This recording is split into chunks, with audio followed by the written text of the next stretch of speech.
Je vous emmène là sur la question de la sécurité routière, qui concerne aussi les municipales, parce qu'il y a l'aménagement de la voirie, etc., etc. Et on va découvrir maintenant des chiffres de la sécurité routière grâce à nos éclaireurs qui nous montrent que sur les petits comportements du quotidien, eh ben vous allez voir que les Français sont loin du compte. Fanny.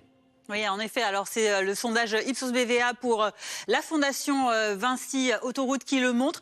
Par type d'usagers de la route, on commence par les automobilistes. Eh bien, on voit qu'ils sont très nombreux, les trois quarts, à rouler en consultant leur téléphone, leur smartphone. 75%, vous le voyez, c'est à peu près le taux européen également. Autre grand risque qu'ils font courir à leurs autres co-usagers, eh bien, c'est de passer allègrement au feu rouge, voire de griller de passer à l'orange foncé. 67% pour des automobilistes le font. Et puis le clignotant paraît accessoire pour quasiment 6 automobilistes français sur 6. Vous voyez qu'ils ne le mettent pas pour tourner ou encore pour doubler. Si on regarde maintenant, toujours pour les usagers motorisés, ceux qui sont en deux roues, eux, le principal risque qu'ils font courir, c'est de se garer sur le trottoir. Ça concerne, vous voyez là aussi, les trois quarts des usagers de roues motorisées. Les pistes cyclables sont également assez empruntées par les deux roues motorisées, 39%.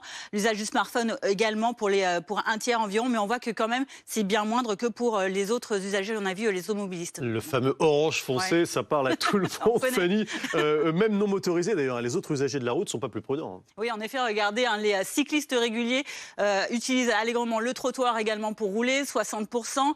Le feu rouge n'est pas toujours respecté, on sait qu'il y a certaines exemptions, mais tout de même, quand ce n'est pas autorisé, eh bien, ils sont 40% à le passer tout de même. Le téléphone reste tout de même un fléau aussi, on le voit pour quasiment un tiers. Et puis si on regarde maintenant les piétons, eux non plus ne sont pas toujours les plus sécures. Regardez, ils traversent hors des passages protégés, même quand il y en a un à moins de 50 mètres, à 76% en France. On est quasiment sur la même moyenne en Europe. Ils traversent également beaucoup en dehors des passages protégés et ils sont quasiment 6 sur 10 à marcher dans la rue en consultant leur téléphone, ce qui reste un danger même quand on est à pied. Et le paradoxe de toute cette étude, c'est que malgré tous les risques, vous avez vu que tous les usagers font courir, eh bien, ils se disent eux-mêmes très inquiets du comportement à risque des autres usagers. 95% de tous ces usagers disent qu'ils ont peur. Merci beaucoup, Fanny. C'est vrai, Arnaud Aimé, c'est jamais nous, c'est l'autre.